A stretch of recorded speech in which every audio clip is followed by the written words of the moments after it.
Ito na yun guys, nilagyan na natin yung isda kanina. Nilagyan na natin ng luya at saka winter melon.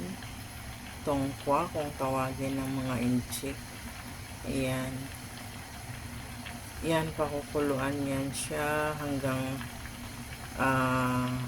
medyo malambot na yung winter melon. Tapos lagyan na ng asin at yun, pwede sabaw na. Huwag masyadong malambot yung yung tungkwa kasi madudurog na pagka chinapstick. Yung sakto lang. Okay, yan ang sabaw for tonight. Tayo sa buntot ng isda. Hindi lang buntot yan, meron kasamang katawan. So, pakuluin natin para makuha yung pinakalasa ng isda. Maya-maya, may ilalagay tayong winter melon.